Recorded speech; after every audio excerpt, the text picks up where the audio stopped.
hands to maintain discipline, and both workers and employers were left at the mercy of courts. Now, this legalistic labor policy again was the brainchild of a regime which possibly had in mind a peaceful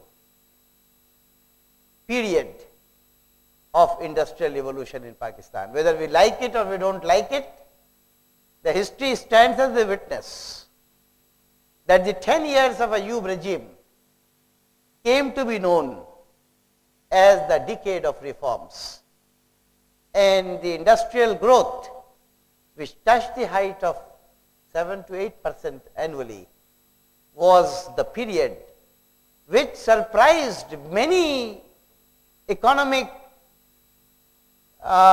newcomers,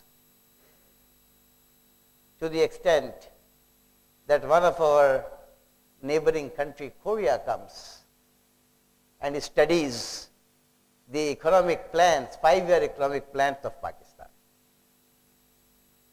Somehow, however, something went wrong. And the last 2 years of the decade of reforms converted the decade into decade of decay.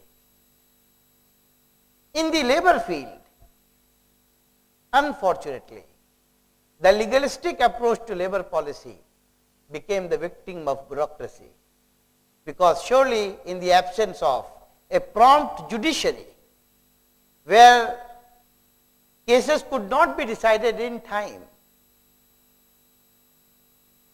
workers in particular felt highly exploited, and much of the credit for such an exploitative feeling goes to the employers, because the employers were the first generation of industrialists who actually were traders.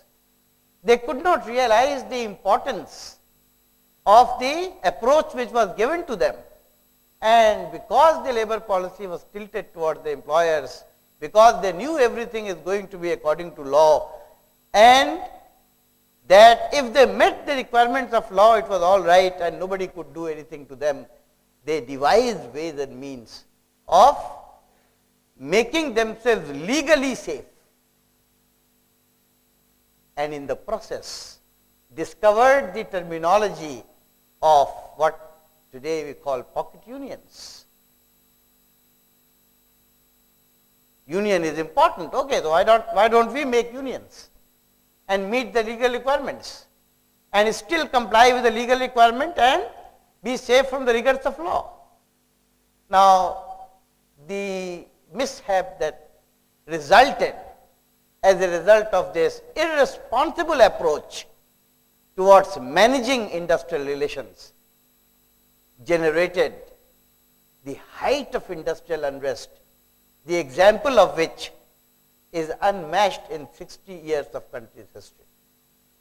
And at that time, the country saw the worst form of giraus and jalaus, which had never been witnessed before that period and which have not been witnessed after that period.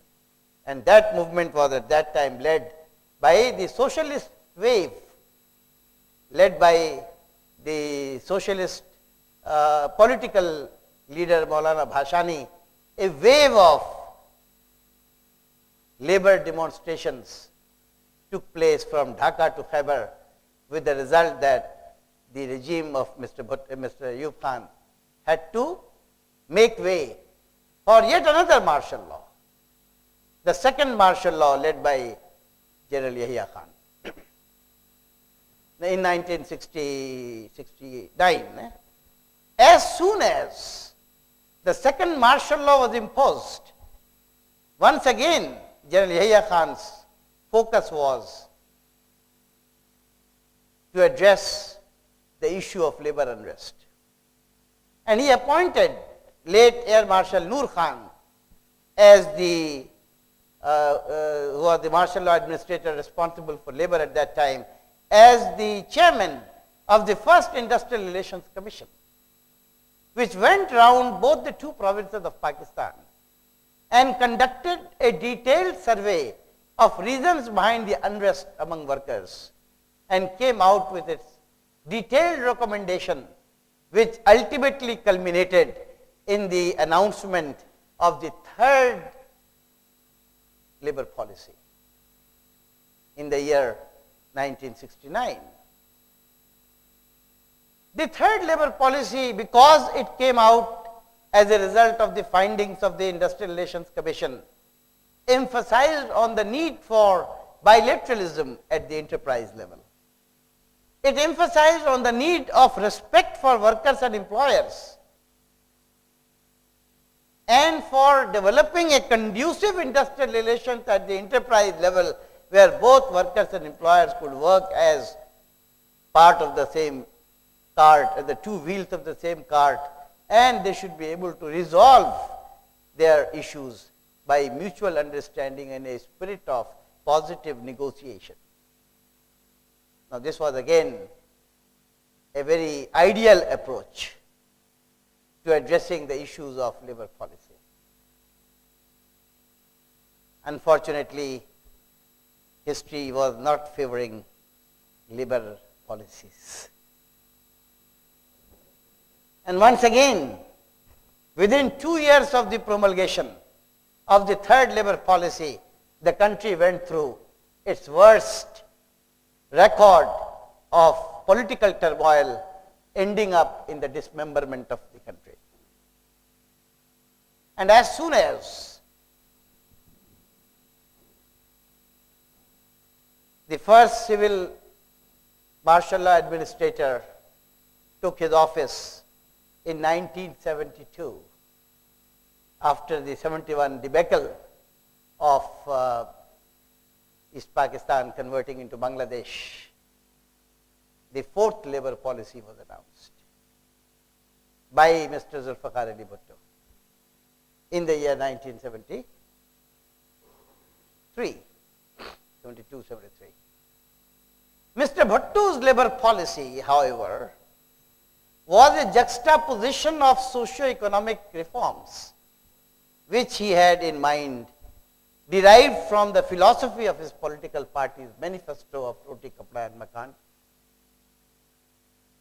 He had the idea that socialism, and for that matter Islamic socialism, will work well for Pakistan. He also therefore thought of nationalizing large industrial entities, including banks, insurance companies, and big private businesses. And keeping in line with the program given by his party's manifesto to the workers, he announced the fourth labor policy, where he wanted to give a real structure